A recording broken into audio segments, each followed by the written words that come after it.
Welcome to the GYGB Twilight Zone. Have you ever been in a situation where you were forced to attend a dinner party or any extracurricular activity during the night of a fight that was very important in the boxing community?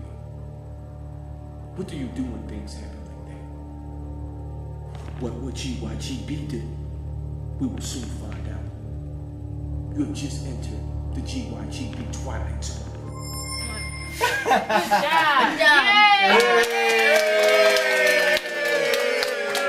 Garden Girl Boxing, this your man. Happy birthday to the little Sleeps, the little Garden Girl Boxing family. We here. #1 boxing station on the dial. What are those magnetic colorful things? Yo, Sleep, you know we got that Buddy McGirt interview. I know you doing the dad thing and all that, but Garden Girl Boxing still got to go on, baby. We got the Buddy interview today? The Buddy interview today. Like, he's waiting. He just texted. Let's go sneak in the back room and give him a call. Welcome back to Guard Your Girl Boxing. It's your man Coltrane. On the right of me, got my man Sleep. On the phone, we got a very, very special guest, former welterweight champion of the world. Now he's a trainer, one of the best trainers in the sport today. We got my man, Buddy McGirt, on the phone. What's up, Buddy? Welcome to Guard Your Girl Boxing. Thank you, man. I appreciate you guys having me on the show, man. Thank you for coming on. So, Buddy, tell us what's going on with Buddy McGirt these days, man. Who you training? You know, what's really good with Buddy McGirt right now? Well, I just came from Ireland. I had a kid from Ireland just beat Great Boy campus. Okay. I got a kid in England named Paul Smith. The kid in Ireland named Matthew Macklin. Getting my son ready for a fight April 11th on Showbox. Okay. Yeah. Speaking of your son, you know you seem like you bring him along pretty good, pretty well. What's in store for him in 08? Well, he's fighting April 11th on Showbox. He's fighting Carlos De Leon Jr. And then, you know, we're just going to take it one step at a time. After that, I got two gentlemen fighting on April 12th in Tampa on the double light heavyweight championship. And I got Oli Harrison fighting April 19th in Vegas. And Malignaggi fighting May 24th. He's defending his IBF junior welterweight title. And Vernon Forrest defending his title June 7th, his junior middleweight title. Oh, okay. Oh, so you training Vernon Forrest too as well? Yes, sir. All right, my man. Buddy, this is Sleep here. So first of all, I want you to take the fans back. How did you get your start in training? Like, what made you get into training? Then the second part of the question is, you know, how do you actually go about training individuals? Do they seek you out, or do you seek them out? Well, it's sort of funny, man. You know, when I started boxing, man, a long time ago, I was 12 years old, man. The next day, for some reason, I just wanted to be a trainer. I said, you know what? I think training's going to be my niche. So as I was fighting, I always used to train amateur fighters when I was boxing. Oh, okay. I never knew that.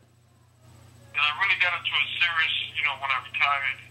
And, you know, it's a long, hard process, man. You know, you got to make a name for yourself. And you got to get in and you got to bust your hump, man.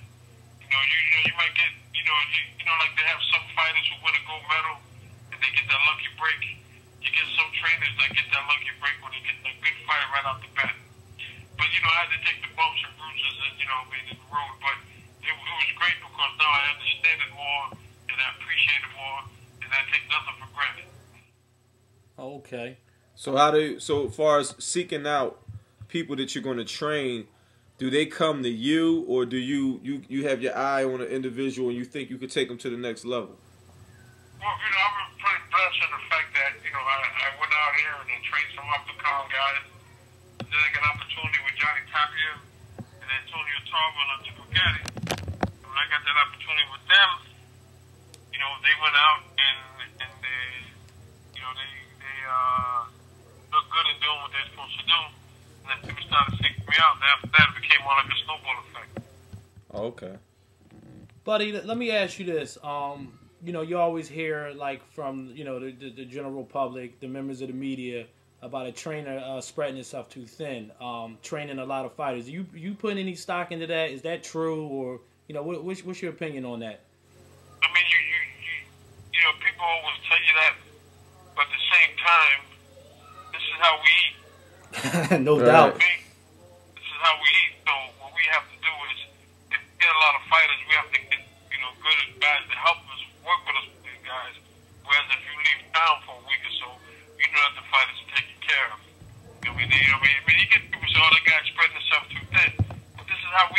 You know what I mean? This is how we feed our families. No doubt about that. I definitely respect that.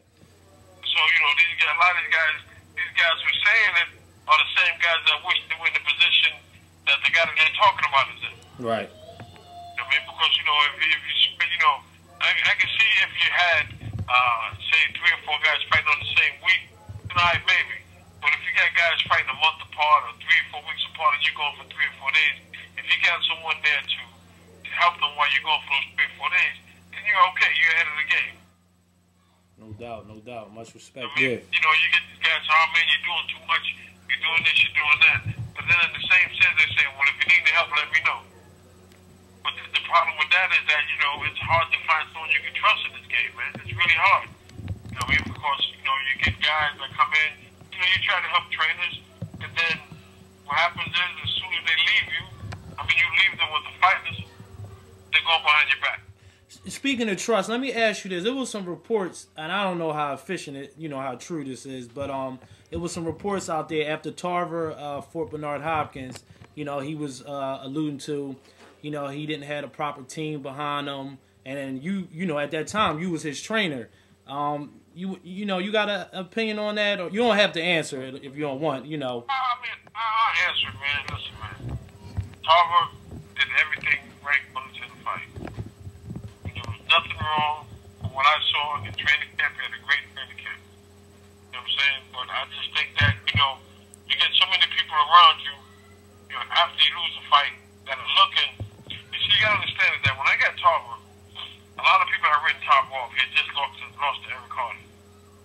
So when I got him, you know, when I started training him, he was coming back. You know, he was taking the long, hard road. And I love Antonio. You know what I'm saying? I got nothing bad to say about Antonio because Antonio's been good to me. I can honestly say that. And once he got up there and became world champion again, and he beat Roy Jones, everybody was trying to find a way to get me out of that pocket. Mm-hmm. Everybody was trying to do anything to knock me out of the position of being his trainer. But I got to say that through it all, he stood by me. Okay. I mean, he was always loyal. So I got nothing bad to say about him. You know what I'm saying? I mean, I'm not training him now because, you know, he got married, and his wife felt that she didn't want him to go away to training camp. She wanted him to stay home. And I respect that. You know, right. He's like, look, man, you know, my wife wants me to stay home. I ain't got no problem with that, man. Right. You know what I'm saying? I have no problem. Me and Antonio speak at least 2-3 times a week. Oh, that's good to hear that.